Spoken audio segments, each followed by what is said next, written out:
आज पढ़ेंगे कि कार्बोक्सिलिक एसिड के IUPAC नामकरण कैसे करते हैं। तो कार्बोक्सिलिक एसिड के IUPAC नामकरण को स्टार्ट करते हैं। हम कुछ एसिड लिखते हैं जिसमें कार्बोक्सिलिक एसिड के नामकरण को पढ़ेंगे। तो मैं ये लिखे देता हूं IUPAC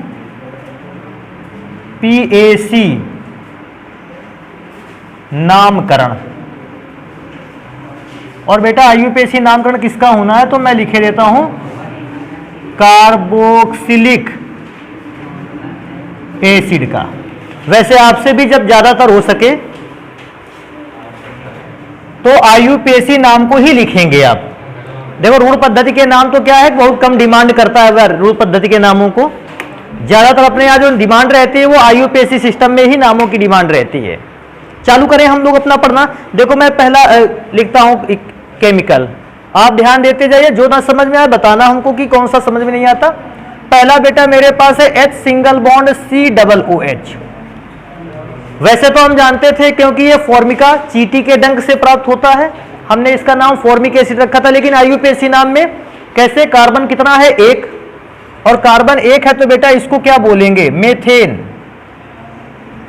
लेकिन बेटा क्या होता है, क्योंकि COOH लगा है, नाम के लास्ट में ओइक एसिड जुड़ेगा।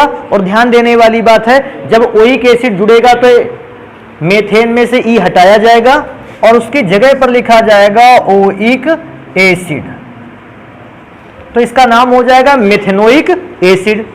मैं सेकेंड कंपाउंड को अगर लिखूं, कार्बन थोड़े से बढ़ाते हैं, CH3 सिंगल बॉन्ड COOH। अभी बेटा इसको चेक करोगे, कार्बन कितना है 2, और आप सभी जानते हो कार्बन 2 वाले एल्केन को क्या कहते हैं, एथेन। अगर कार्बन 2 वाले एल्केन को एथेन बोलते हैं, फिर से वही ई हटाएंगे और उसकी जगह पे ओइक एसिड। ओइक एसिड क्यों जोड़ा, COOH को देखते ही। हमेशा इस बात को ध्यान रखो, जितने कार्बन वाला एल्केन है उसको लिखो, इसके बाद जैसे ही COOH दिख जाए हम भैया नाम के लास्ट में क्या लिख देंगे, ओइक एसिड। एक और इसमें से इंपॉर्टेंट चीज है, सर COOH पहले नंबर के कार्बन है कि दूसरे नंबर पे कि तीसरे नंबर पे इसको, तो बेटा कार्बोक्सिलिक एसिड ग्रुप ऐसा ग्रुप है जो हमेशा कॉर्नर पर लगता है और इसके स्थान को बताने की जरूरत नहीं। कैसा स्थान की जरूरत नहीं कि पेंटेन 2 ओइक एसिड लिखना है, कैसा लिखना है, ये कुछ बताने की जरूरत नहीं है, क्योंकि जहां भी COOH ग्रुप होगा वो कार्बन कॉर्नर पर ही होगा। मैं नेक्स्ट कंपाउंड को लिखूंगा थर्ड नंबर, और थर्ड नंबर पे बेटा थोड़ा सा बढ़ाएंगे फॉर्मूले को, CH3 CH2 CH2 COOH। अभी मैं चेक करूंगा कितने कार्बन हैं, 1 2 3 4 कार्बन को ब्यूटेन बोलते थे। अगर बेटा 4 कार्बन वाले कंपाउंड को ब्यूटेन बोलते हैं तो ब्यूटेन ई हटेगा और उसकी जगह पे ओइक एसिड, ब्यूटेनोइक एसिड। अभी चलेंगे चेक करेंगे, देखते हैं कि कुछ पूर्व लग्न अगर लगे हों किसी कार्बोक्सिलिक एसिड पर तो उनको कैसे नाम पढ़ते हैं। फोर्थ नंबर पे इस चीज को रखेंगे। हमारे पास एक केमिकल कंपाउंड था CH3 CH COOH, और यहां पर बेटा मैंने एक नया ग्रुप लगा रखा है CH3। एक हाइड्रोजन हटाया, उसकी जगह पे एक ऑर्गेनिक ग्रुप यहां पर लगा दिया एल्किल में। अब बेटा इसमें से नंबर आएगा कि हम इसको कैसे पढ़ें, अन नंबर डालते हैं। क्यों, कॉर्नर वाले कार्बन को हमेशा 1 नंबर मिलेगा, इसको 2, इसको पढ़ेंगे तो कौन सा नंबर मिलने वाला है, 3। अब इसको बेटा सॉल्व करने की कोशिश करेंगे, इसका नाम क्या है, तो सबसे पहले चेक करेंगे 2 नंबर के कार्बन पर मेथाइल ग्रुप लगा हुआ है, तो सब नाम इसका सबसे पहले तो 2 मेथाइल। और भी चेक करेंगे कि 2 मेथाइल के बाद मुझे क्या लिखना है, सीधी लाइन पर कार्बन कितना है, 3 प्रोपेन, और आपको पता ई हटाना है और उसकी जगह पर ओ लगाना है, प्रोपेनोइक एसिड। तो इसका नाम हो जाएगा 2 मेथाइल प्रोपेनोइक एसिड। अभी एक और चेक करते हैं कि अगर अदर ग्रुप भी लग जाएं, जैसे 5th नंबर पे इसको चेक करेंगे। मेरे पास एक ऑर्गेनिक एसिड है CH3 CH single bond CH2 single bond CH single bond COOH, और इसमें से एक जगह पर लगा है हुआ है हाइड्रोक्सी अल्कोहलिक ग्रुप, और बेटा एक जगह पर इसमें लगा हुआ है NH2 एमिनो ग्रुप। इन दोनों ग्रुपों को अगर मैं देखूं तो देखो ध्यान से देखते हैं, इनको दोनों में से किसको पहले पढ़ें। बेटा हाइड्रोक्सी ग्रुप है। अगर मैं चेक करूं तो स्पेलिंग H से स्टार्ट होती है। अल्फाबेट में H का स्थान जानते हो कहां पर है? NH2 अमोनिया से बना ग्रुप है एमीन, लेकिन क्योंकि अगर इसको पहले पढ़ेंगे एमीनो, एमीनो की स्पेलिंग AMINO ए से स्टार्ट हुई, इसके स्पेलिंग हाइड्रोक्सी H से स्टार्ट हुई। अल्फाबेट में A पहले आता है कि H A, तो भैया पहले तो नंबर डालेंगे, ये एक नंबर कार्बन, दूसरा, तीसरा, चौथा, पांचवा। सबसे पहले मुझे मिलता है कि दूसरे नंबर पर एमीनो, तो हम इसको कैसे लिखेंगे? 2 एमीनो। अभी मुझे पता चला कि अरे एक और ग्रुप है 4 नंबर पर है हाइड्रोक्सी, तो मैं उसको लिखूंगा 4 हाइड्रोक्सी।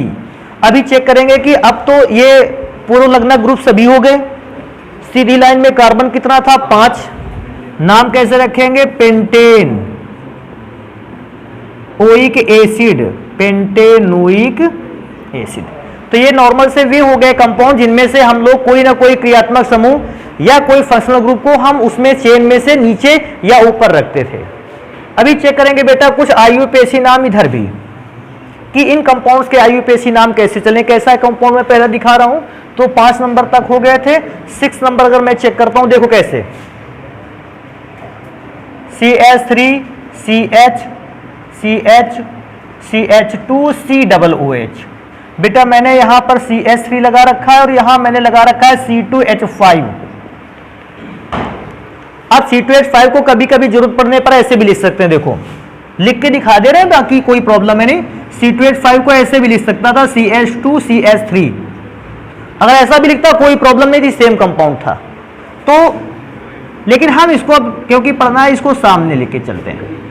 अभी चेक करेंगे, इसमें से भी एक नियम कहता है फंक्शनल ग्रुप को लेते हुए लॉन्गेस्ट चेन आपको कार्बन परमाणुओं की ढूंढनी है। कैसे लॉन्गेस्ट चेन? फंक्शनल ग्रुप तो ये, तो इसको ले लेना है 1 नंबर, 2 नंबर, 3, और बेटा अगर नीचे की ओर आते सोचो तो चौथा और 5 नंबर कितने कार्बन बनते? 5। अगर सामने चले जाते तो चौथा और 5वां, इसमें भी 5 बनते। इसका मतलब हमारे लिए यही चेन सही है, वो चेन फिर मेरे लिए ठीक नहीं है, तो फिर तो यही चेन सही है। क्यों? इस चेन में 4 नंबर पर भी एक कोई ग्रुप लटका हुआ है, उसको भी पढ़ेंगे। अभी चेक करेंगे इन दोनों में से, तो बेटा 3 नंबर पर एथाइल ग्रुप, स्पेलिंग ई से स्टार्ट होती है। 4 नंबर पर methyl group, spelling start with M. Ethyl क्योंकि स्पेलिंग ई से स्टार्ट को करता, इसको ई से स्टार्ट करता है, पहले इसको पढ़ेंगे। कितना इथाइल पढ़ेंगे? तो मैं यहां लिखे देता हूं 3 इथाइल। अभी चेक करेंगे 4 नंबर पर कॉमा 4 मिथाइल। अभी चेक करेंगे इस बात को कि और क्या बचता है, तो बेटा और बचता है 5 carbon, pentanoic acid, pentanoic acid, थोड़ा सा अलग टाइप का कंपाउंड, एसिड में से ही लेकिन थोड़ा सा अलग रहने वाला है, उसको भी चेक करते हैं। जैसे मेरे पास कोई कंपाउंड आ जाता है CH3 CH double bond CH single bond COOH। अब इस पे क्या है कि डबल बॉन्ड भी है और कार्बोक्सिलिक ग्रुप भी है। सिंगल बॉन्ड वाले अभी तक जितने भी पढ़े बेटा सारे के सारे यौगिक सिंगल बॉन्ड पर बेस्ड थे, डबल बॉन्ड तो पहली बार मिला है। इसको कैसे सॉल्व करेंगे देखते हैं। एक ही फॉर्मूला जो है वो आपको सब सिखा के जाएगा। वैसे मैंने कहा था COOH ग्रुप हमेशा कॉर्नर पे रहता है, नंबर भी उधर से पड़ेगा 1 2 3 और बेटा ये नंबर हो गया 4। आपको सबसे पहले तो ये बताना है कार्बन कितने हैं टोटल, 5 4 को क्या बोलोगे आप? ब्यूटेन बोल सकते हो या ब्यूट बोल सकते। ब्यूट एन तो बोल ही नहीं सकते, एन तो तब बोलते थे जब कौन सा बॉन्ड होता था? Single bond. अब डबल बॉन्ड है तो डबल बॉन्ड के लिए क्या बोलना पड़ेगा? ईन। चेक करना अभी, ब्यूट कितने कार्बन के बाद डबल बॉन्ड है? दूसरे के बाद है, तो ब्यूट 2 ईन।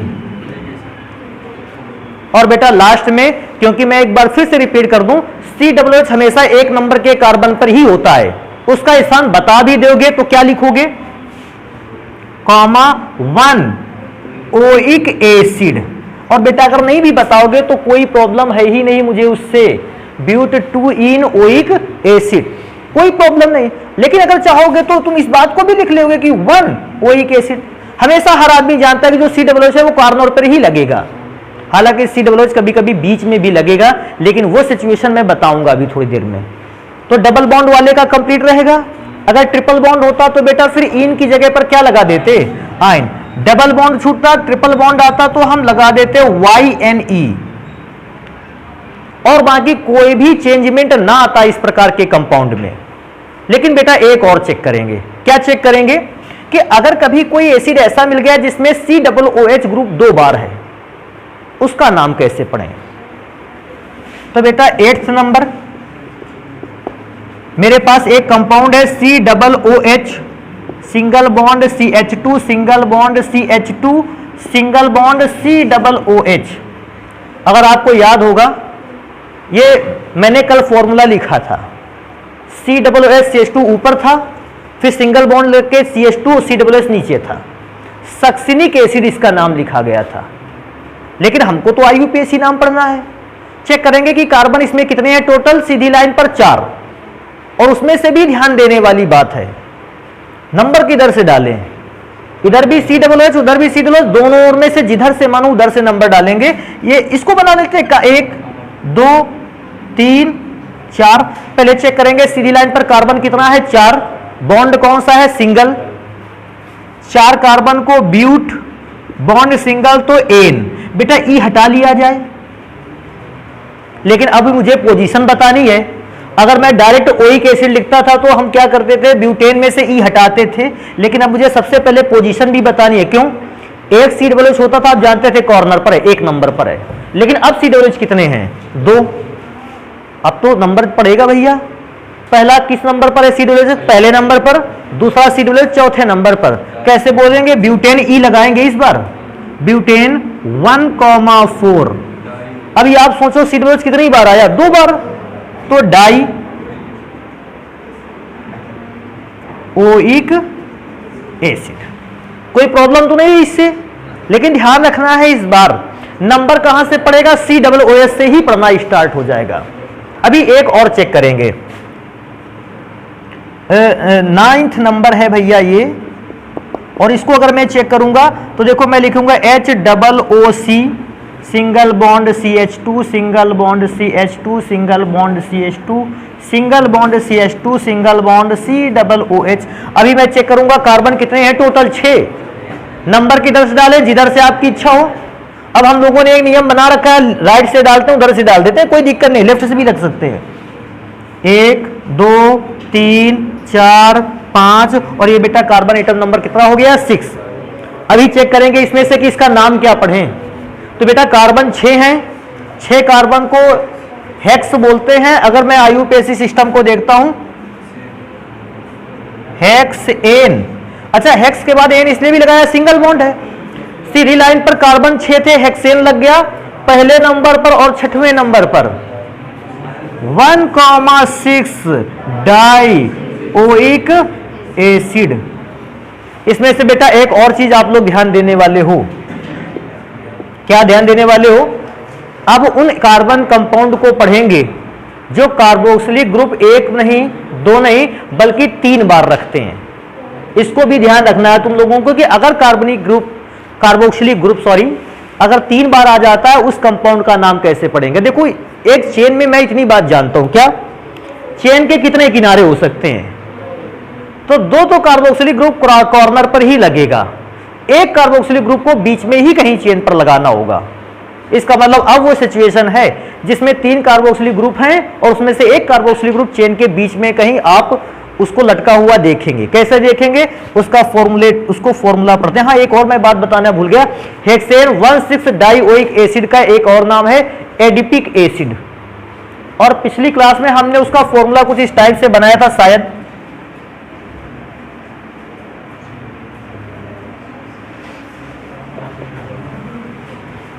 क्यों 6 कार्बन कैसे, एक कार्बन, दूसरा, तीसरा, चौथा, 5वां, 6वां, उसी को ऐसे लिख दिया गया है। तो एडीपीक एसिड का फॉर्मूला था, क्योंकि आईयूपीएसी नोमेनक्लेचर में हम लोग हैं, ये वाला नाम बता दिया है मैंने, केवल उसको लिखा नहीं। आगे चलेंगे बेटा, मेरे पास एक कंपाउंड है, देखो HOOC single bond CH2 single bond CH, single bond CH2, single bond COOH, और बेटा यहां पर भी सिंगल बॉन्ड COOH। अब ये कंपाउंड थोड़ा सा अपने सिस्टम को चेंज करेगा। सिस्टम को कैसे चेंज करेगा? अब नंबर COOH को नहीं मिलेगा। पहले क्या करते थे? पहला नंबर COOH ग्रुप को देते थे, अब वो COOH ग्रुप छोड़ा जाएगा, नंबर मिलेगा उसके साइड वाले से 1 2। ध्यान रखना, अगर कभी किसी भी कार्बोक्सिलिक एसिड में 2 से ज्यादा बार कार्बोक्सिलिक ग्रुप आ जाए तो फिर नंबर कार्बोक्सिलिक ग्रुप को नहीं मिलता बल्कि एल्केन चेन को मिलता है। तो मैंने एल्केन चेन से नंबर डालना स्टार्ट किया। अभी तक क्या था? जब तक 2 कार्बोक्सिलिक ग्रुप आते थे COOH कार्बोक्सिलिक ग्रुप को ही पहला कार्बन देते थे, लेकिन 3 आ जाए बेटा सिचुएशन चेंज हो गई। सिचुएशन में अब COOH को नंबर नहीं मिलेगा। सोचो इसको क्यों नहीं मिलेगा? अगर COOH को नंबर देते 1 2 3, COOH को नंबर दिया है ना, तो फिर इस COOH को भी नंबर देना पड़ता आपको। वो भी तो COOH है, उसको भी नंबर दो, और उसको भी नंबर दोगे तो इसको भी नंबर दो। अब या तो चेन आप सामने लेके नीचे की ओर जाते, या तो चेन सामने लेके आ जाते। तो मैंने किसी भी COOH को स्थान ही नहीं दिया है, कार्बोक्सिलिक ग्रुप को छोड़ा, एल्केन चेन पर नंबर दिए। आपको चेक करना है कार्बन सबसे पहले कितना है इस पे। वैसे तो अगर मैं देखूं इस पूरे कंपाउंड को, तो इस पूरे कंपाउंड पे कार्बन है 5, और 5 के बाद एक क्या है 6, लेकिन क्योंकि अब नंबर COOH को नहीं दिया गया, इसको छोड़ेंगे। बेटा इनको छोड़ते हुए कितने कार्बन है सीधी लाइन पर? 3। प्रोपेन, अब कहां कहां पर COOH लगा हुआ है? 1 नंबर पर, 2 नंबर पर, 3 नंबर पर, 1 2 3, 1 2 3। अब बेटा COOH ग्रुप 3 बार हो गया क्या? ट्राइओइक एसिड, तो इसको पढ़ेंगे ट्राइओइक एसिड। अभी 1 और 2 नाम लिख लेते हैं, शायद हम लोगों के लिए बेटर वर्क कर जाए। नेक्स्ट नंबर चलेंगे, अगला नंबर अगर चलेंगे, देखो मेरे पास एक एरोमेटिक कंपाउंड है, बेंजीन के ऊपर अगर COOH लिखा मिल जाए, हम इसको कहते हैं बेंजीन पर COOH लग गया, बेंजोइक एसिड। तो ये बेटा कंपाउंड है बेंजोइक एसिड। बेटा थोड़ा सा इसी में से चेंज करेंगे क्या? अगर बेंजीन ग्रुप है, ये तो बेंजोइक एसिड हो गया। अगर बेटा मैं यहां पर नाइट्रो को लगा देता हूं, नाम कैसे पढ़ेंगे? आर्थोमेटा तो सिंपल सिस्टम पे थे, सामान्य या रूढ़ पद्धति पे थे, इस पे तो नंबर चलता है 1 नंबर, 2 नंबर, 3, क्या रहेगा 3 नाइट्रो कार्बन। फिर से अगर नाइट्रो को हटाए तो ये बेंजोइक एसिड का फॉर्मूला है 3 नाइट्रो बेंजोइक एसिड। तो बेटा ऐसे सिचुएशन पे क्या कर सकते हो? देखो NO2 को यहां लगा सकता है 4 नाइट्रो बेंजोइक एसिड, NO2 की जगह पे मेथाइल ग्रुप अटैच कर सकता है, तो मेथाइल को बता देना होगा। इस प्रकार से बेटा कुछ कार्बोक्सिलिक एसिड है जिनके मैंने नाम पर रखे हैं, आप इनको नोट कर लें। फिर इसके बाद पढ़ते हैं कि कार्बोक्सिलिक एसिड कंपाउंड्स में कौन कौन सी प्रकार की समवेतताएं पाई जाती हैं, तो जल्दी से इसको नोट कर लें। तो आयुर्वेदी नामों को पढ़ लिया, आप पढ़ेंगे कि कार्बोक्सिलिक एसिड में कौन कौन सी प्रकार की समवेतता पाई जाती है। अच्छा, समवेतता को हम आइसोमेरिज्म भी कहते हैं। और कौन से कौन एसिड से पढ़ती है? Carboxylic acid. अब कहता है सबसे पहले आती है चेन आइसोमेरिज्म। अरे चेन आइसोमेरिज्म में क्या है? इसको श्रृंखला समवेतता भी कहते हैं। मैं तो श्रृंखला समवेतता की अगर डिफिनेशन लिखूं तो मैं इसके पहले भी कई बार लिखवा चुका हूं, लेकिन फिर भी थोड़ी सी इंफॉर्मेशन कैसी श्रृंखला समवेतता कैसा होता है तो मैं उसको लिखूंगा अणुसूत्र समान हो। भाई अगर ऐसी कंडीशन आ जाए कि आपको 2 कंपाउंड मिले जिनके अणुसूत्र कैसे हो? समान हो, परंतु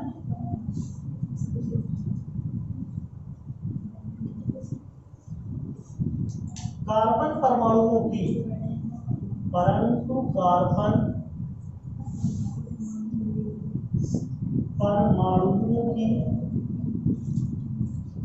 श्रृंखला, जिसको चेन भी कहते हैं, श्रृंखला भिन्न भिन्न हो। तो ध्यान रखिएगा आप इस चीज को। कोई भी अगर पूछता है कि श्रृंखला समानता किसको कहते हो, आप बताओगे जब कभी ऐसा है कि आपको एक से ज्यादा केमिकल कंपाउंड मिले जिनके मॉलिक्यूलर फॉर्मूले आपस में कैसे हो, सेम हो, समान हो, लेकिन अगर मैं उनमें कार्बन परमाणुओं की व्यवस्था को चेक करूं, चेन को चेक करूं, श्रृंखला को चेक करता हूं, तो डिफरेंट पाए जाते हैं। अब नंबर आता सर हम पहचाने कैसे, तो हम देखो एक कंपाउंड आपके सामने लिख के दिखाते हैं। एग्जांपल इसको सोच सकते हो कि एग्जांपल क्या लिखें इसमें से। तो मेरे पास एक एग्जांपल में लिखा है formula CH3 single bond CH2 single bond CH2 single bond CH2 single bond C-OH। इतना लंबा कार्बन कंपाउंड लिख दिया। अभी मैंने क्या लिखा, अगर मैं चेन आइसोमेरिज्म को चेक करता हूं, हमारे पास सीधी चेन है। अगर इसका नाम पढ़ने के लिए कहेगा तो क्या करेंगे, कार्बन कितना 1 2 3 4 5, कार्बन 5 है, इसका नाम बेटा क्या बताएंगे, पेंटेनोइक। लेकिन अभी एक काम और करना है हम लोगों को, अभी इससे काम नहीं चलेगा। अगर चेन आइसोमेरिज्म शो करनी है तो दूसरा कंपाउंड में मैं लिखता हूं कैसे, CH3 single bond CH2 single bond CH single bond C-OH। आप यहां पर एक CH3 को लगा सकते, ठीक है। कार्बन इस कंपाउंड में भी उतने ही है 5। हाइड्रोजन दोनों में चेक करोगे, हाइड्रोजन दोनों में सेम है, पर प्रॉब्लम किस बात की है कि उसमें सारे के सारे कार्बन एटम अरेंज थे एक सीधी चेन में, और इसमें ब्रांच के फॉर्म में एक कार्बन एटम आ गया। अगर ब्रांच के फॉर्म में आ गया क्योंकि दोनों की चेन चेंज हो गई, वो सीधी श्रृंखला थी, ये शाखित श्रृंखला है, तो बेटा क्योंकि श्रृंखला चेंज हो गई हमने कहा चेन आइसोमेरिज्म। बेटा इसको थोड़ा सा पढ़ते हैं, नाम इसका क्या रहेगा, तो ये कार्बन 1 2 3 4, अगर 4 कार्बन सीरीज श्रृंखला में है तो उसको क्या बोल देंगे, ब्यूटेनोइक एसिड, अर्थात इसका नाम है,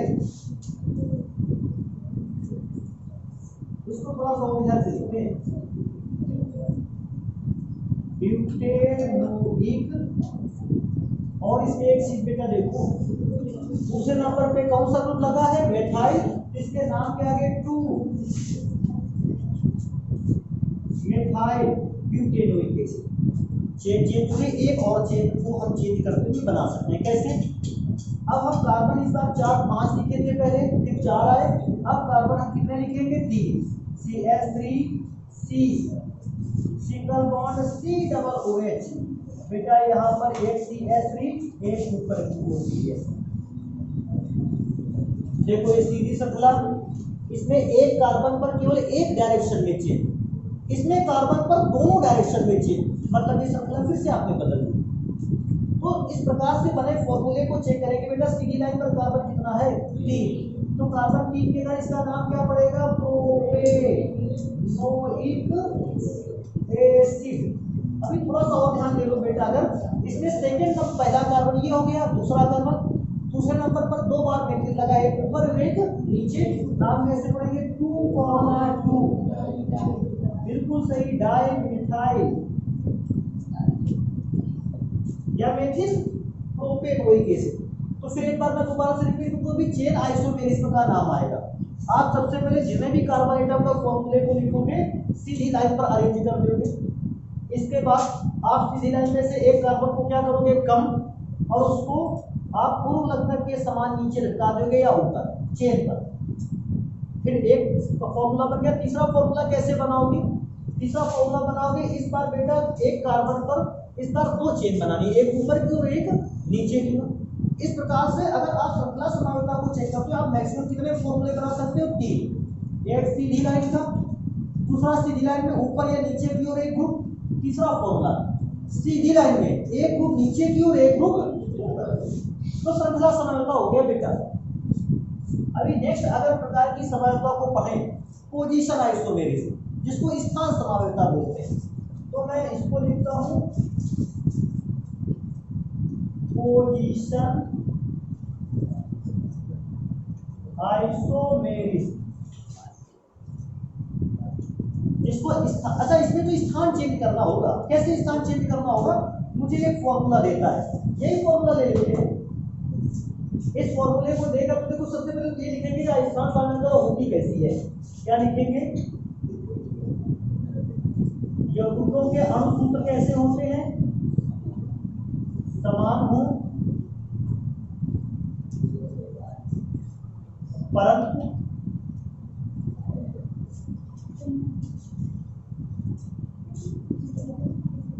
उनमें उपस्थित एल्किल ग्रुप एल्किल या एरिल ग्रुप या समूह का स्थान भिन्न भिन्न हो।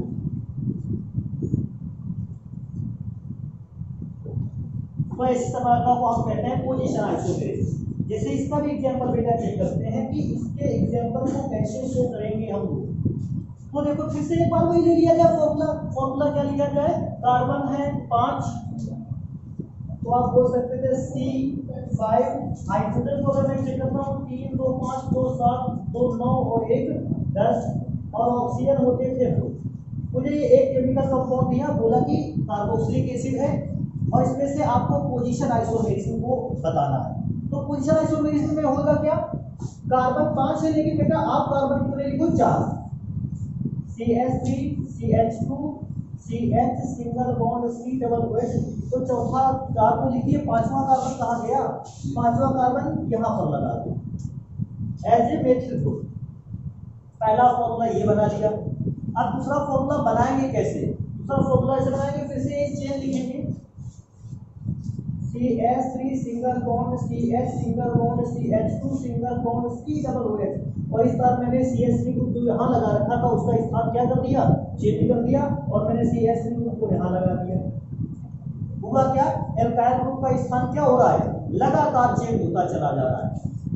पहले दूसरे नंबर के कार्बन पर था, अब किस नंबर के कार्बन पर है, तीसरे नंबर के, हो गया स्थान चेंज। और क्योंकि स्थान चेंज हो गया, हम ऐसी समानता को क्या कहते हैं, कहेंगे कि इस यौगिक में और इसमें स्थान समावयवता है, या ऐसे भी कह सकते हैं ये दोनों यौगिक एक दूसरे के स्थान समावयवी हैं। भैया इनके नाम लिख लेते हैं, कार्बन सीधी लाइन पे 4 था, दूसरे नंबर पर मिथाइल 2 मिथाइल कार्बन 4 थे, ब्यूटेनोइक एसिड। इसका पढ़ोगे इसका लिखा 3 मिथाइल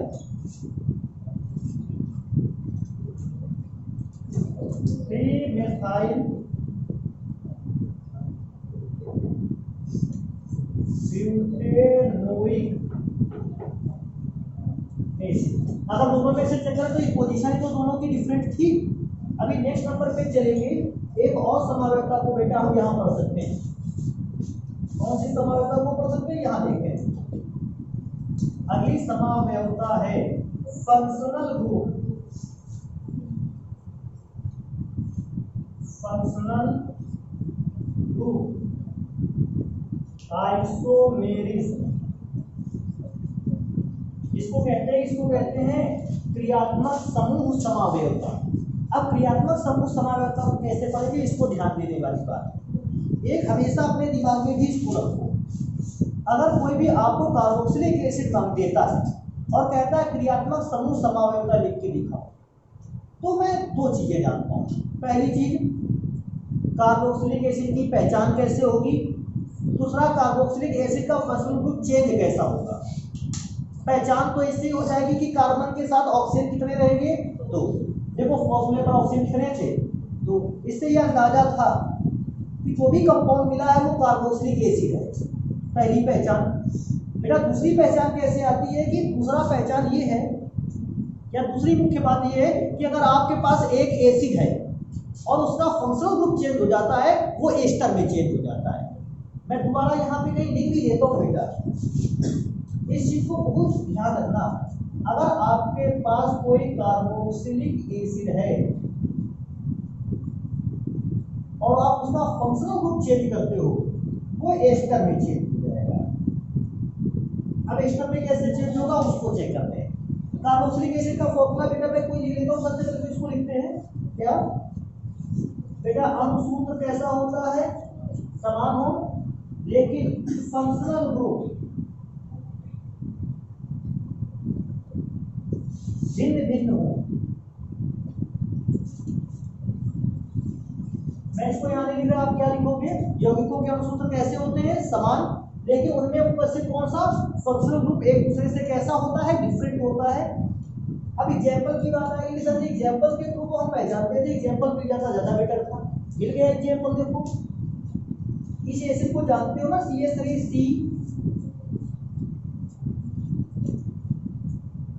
प्रॉब्लम तो नहीं कोई, ये एसिटिक एसिड का फॉर्मूला है।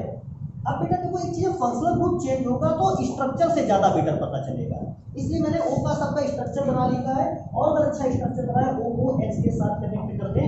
देखो ये एसिड है, इस एसिड में एक खासियत है कि इसका मॉलिक्यूलर फॉर्मूला लिखूं C2H4O2, O2 देख के ही मैं समझ गया एसिड था। देखो चाहे C2 है, H4 है, 3 और 1 4, O भी 2 है, इसको देख के मैं समझ गया एसिड है ये कोई। अगर इसको मैं क्रियात्मक समूह चेंज करूंगा कैसे, जो HO के साथ कनेक्ट है उसको CH3 की जगह रख देंगे, और CH3 किसके साथ कनेक्ट है, C के साथ, उसको कहाँ रख देंगे, O की जगह। तो क्या बन के तैयार होगा, H single bond C double bond O single bond O CH। इसको क्या लिख सकते हैं, इसको मैं डायरेक्ट लिखूं तो इसको लिख सकते हो ऐसे HCOOCH। अब इसका नाम कैसे है, इसका नाम है एथेनोइक एसिड, कार्बन तो है, एथेन है, तो इसको नाम देंगे एथेनोइक एसिड। और बेटा इसका नाम लिखना होगा, तो बेटा इस ग्रुप को कहते हैं मेथिल। ध्यान देने वाली बात है बेटा, बड़ा अच्छा सा इसको सिस्टम में है। अब इससे चेक करो HCOO, ये फॉर्मिक अम्ल से टूटा हुआ भाग है, और मैंने कहा था फॉर्मिक अम्ल से टूटे हुए भाग को क्या पढ़ना है, format. This is methyl format, format. इस प्रकार से आपने एसिड को आपने एस्टर में चेंज कर दिया, ये एक प्रकार का क्या है, एस्टर। देखो एक और मैं फॉर्मूला बताता हूँ कैसे, CH3 single bond CH2 single bond C double OH। अभी समझो इस फॉर्मूले पर O किसके साथ कनेक्ट है, H के साथ। फॉर्मूला कैसे बनाओगे, H को इस पूरे ग्रुप की जगह रखते हुए न समझ पाए, और CH3 CH2 को कहाँ रखते हुए उस H की जगह पे, क्या बनेगा, एथाइल फॉर्मेट। नहीं समझ पा रहा, मैं लिख के दिखा दूं उसको, ऐसा कोई आ जाएगा नहीं होगा, इसलिए मैं नहीं लिख रहा, केवल एक प्रकार की समझौता बेटा और बच्चे इसको जल्दी से नोट कर लो, उसको देखते हैं। बेटा लास्ट प्रकार की समझौता बचती है जो कार्बोक्सिलिक एसिड में प्रेजेंट है, कौन सी है, ऑप्टिकल आइसोमेरिज्म, कहते क्या है, प्रकाशिक समझौता। मैं पहले पढ़ के सुना देता हूँ क्या लिखा हुआ है, लिखता है यौगिकों के अणुसूत्र समान हो। जब आपको कई ऐसे फॉर्मूले मिल जाए या कई ऐसे कंपाउंड मिल जाए जिनके मॉलिक्यूलर फॉर्मूला समान हो, लेकिन आपको ऐसा लगे कि अगर उनमें असममित कार्बन एटम अवेलेबल, असममित कार्बन एटम का मतलब मैं लिख के दिखाता हूँ, ये कार्बन है, अगर कार्बन इस तरह की अरेंजमेंट बनाए हैं, ये तो सममित कार्बन है। क्यों, कार्बन की वैलेंसी देखो, ये भी हाइड्रोजन से जुड़ी है, क्योंकि कार्बन की वैलेंसी समान एटम या ग्रुप से जुड़ी है, सममित है। तो मैंने चेंज करना स्टार्ट कर दिया, इसको मैंने लिखा COOH, मैंने इसको लिखा CH3। अभी चेक करने वाली चीज है, तुम लोग इस बात को ध्यान दोगे, क्या चेक करने वाली बात है। अभी मैं चेक करता हूँ इसको कि बेटा CH3 लिखा है, अभी भी कार्बन की दो वैलेंसी किसके साथ है, हाइड्रोजन, समान वैलेंसी है, ये अभी सममित कार्बन में जाएगा। लेकिन अगर मैं इसको हटाऊं और इसकी जगह पे C2H5 को लगा दें, या ये H लिखते हैं यहाँ और यहाँ कर देते हैं C2H5। अभी चेक करो, कार्बन की जो चारों संरचनाएं अलग अलग ग्रुप से जुड़ी है। क्यों, कार्बोक्सिलिक एसिड ग्रुप से, हाइड्रोजन से, मिथाइल ग्रुप से, एथाइल ग्रुप से, हम इसको कहते हैं असममित कार्बन है। लेकिन अगर किसी केमिकल पर असममित कार्बन है, होता क्या है, कहता है असममित कार्बन परमाणु की उपस्थिति के कारण समतल ध्रुवित प्रकाश को भिन्न भिन्न दिशाओं में रोटेट कर देते हैं। रोटेट कर देने का मतलब है, मैं इस बात को अगर बताऊं कि नॉर्मली फिलहाल ये प्रैक्टिकल का सब्जेक्ट है, लेकिन अगर हमारे पास समतल ध्रुवित प्रकाश है और उस समतल ध्रुवित प्रकाश के साथ मैं किसी असममित कार्बन वाले कार्बोक्सिलिक एसिड को एक कांच की बोतल में भरकर रखूं और उसमें समतल ध्रुवित प्रकाश को आरोपित करूं, तो होगा क्या, समतल ध्रुवित प्रकाश जाएगा, कांच की बोतल में भरे केमिकल से आर पार होगा। लेकिन जब वो कांच की भरे केमिकल से बाहर निकलेगा लाइट, तब आप देखोगे वो लाइट की अगर डायरेक्शन सामने की ओर जा रहा था, वो लाइट या तो क्लॉकवाइज डायरेक्शन में मुड़ गया होगा, या लाइट फिर कौन सी डायरेक्शन में जाएगी, एंटी क्लॉकवाइज। अब केमिकल दो ही तरह घुमा सकता है, या तो क्लॉकवाइज डायरेक्शन में या तो एंटी क्लॉकवाइज डायरेक्शन में। क्लॉकवाइज डायरेक्शन में अगर घुमा देता है, हम कहेंगे कंपाउंड का LIGO फॉर्म है। और बेटा LIGO फॉर्म को कैसे लिखते हैं, L से। अगर कंपाउंड अगर उस लाइट को एंटी क्लॉकवाइज डायरेक्शन में घुमा देता है, हम कहते हैं ये यौगिक का डेक्स्ट्रो फॉर्म है, और उसे लिखते कैसे हैं, D से। मतलब एक कार्बोक्सिलिक एसिड जिसमें असममित कार्बन परमाणु पाया जाता है, वो प्रकाश को कितनी दिशाओं में, समतल ध्रुवित प्रकाश को कितनी दिशाओं में घुमा सकता है, दो दिशाओं में, या तो क्लॉकवाइज डायरेक्शन में या एंटी क्लॉकवाइज डायरेक्शन में। तो इसका फॉर्मूला कैसे बनाया जाए, केमिकल कंपाउंड तो सेम होगा, लेकिन बस उसको समतल ध्रुवित प्रकाश को घुमाने की दिशा अलग अलग है। तो देखो एक फॉर्मूला मेरे पास बना और दूसरा फॉर्मूला मुझे बनाना होगा, मैं यही फॉर्मूला बनाऊंगा लेकिन मिरर फॉर्म। मिरर कैसा, कि अगर बेटा इस फॉर्मूले के सामने मिरर रख दिया जाए, या आप छोड़ो इसको आपके सामने मिरर रख दिया जाए, तो ऊपर वाला हिस्सा सर मिरर में भी ऊपर होता है और पैर वाला हिस्सा मिरर में भी कहाँ होता है, नीचे। मतलब कंपाउंड के ऊपर और नीचे वाले कैरेक्टर में कोई चेंज आता होता क्या है, जो आपका लेफ्ट हैंड होता है वो मिरर के हिसाब से राइट हैंड बन जाता है, और राइट हैंड कैसा बन जाता है, लेफ्ट। तो मैं भी यही करने वाला हूँ। आपका COOH ग्रुप जो ऊपर है बेटा वो ऊपर ही रहेगा, C2H5 ग्रुप जो नीचे है वो नीचे ही रहेगा, बशर्ते लेफ्ट वाला ग्रुप कहाँ आ जाएगा, राइट पर, और राइट वाला ग्रुप कहाँ चला जाएगा, लेफ्ट पर। ये घड़ी की सुई की दिशा में क्लॉकवाइज डायरेक्शन में घुमा रहा था समतल ध्रुवित प्रकाश को, LIGO form, LEABO, LIGO form. इसलिए हम इसके नाम के पहले क्या लगाते हैं, L। अगर ये एंटी क्लॉकवाइज डायरेक्शन में घुमा देगा, डेक्स्ट्रो फॉर्म। क्लॉकवाइज डायरेक्शन में, एंटी क्लॉकवाइज डायरेक्शन में घुमा देगा, डेक्स्ट्रो फॉर्म, DEHTRO फॉर्म। हाँ, नाम जरूर लिखें। इसका नाम कैसे लिखेंगे, L लिखेंगे। केमिकल कंपाउंड का नाम चेक करेंगे बेटा, कार्बन सीधी लाइन में कितने हैं, 3, अरे 4 है, 2, 3, 4, और 4 में भी अगर आप चेक करोगे तो दूसरे नंबर पर कौन सा ग्रुप लगा है, मेथाइल। तो L2 मेथाइल, कार्बन 4 है ना, ब्यूटेनोइक एसिड। बेटा मैं इसके आगे नहीं लिख रहा, इसमें डी लगा था, तो इस फॉर्मूले का नाम लिख लेना है। फॉर्मूले के नाम में कोई चीज नहीं होगा, बशर्ते ये L मेथिल या मेथाइल ब्यूटेनोइक एसिड है, वो डी मेथाइल ब्यूटेनोइक एसिड होगा। तो आप इसको नोट कर ले, ये कार्बोक्सिलिक एसिड में इस प्रकार की समानताएं थी। फिर जब नेक्स्ट क्लास में मिलेंगे हम लोग, तो कार्बोक्सिलिक एसिड को बनाने की विधियों को पढ़ेंगे। नोट कर लें आप।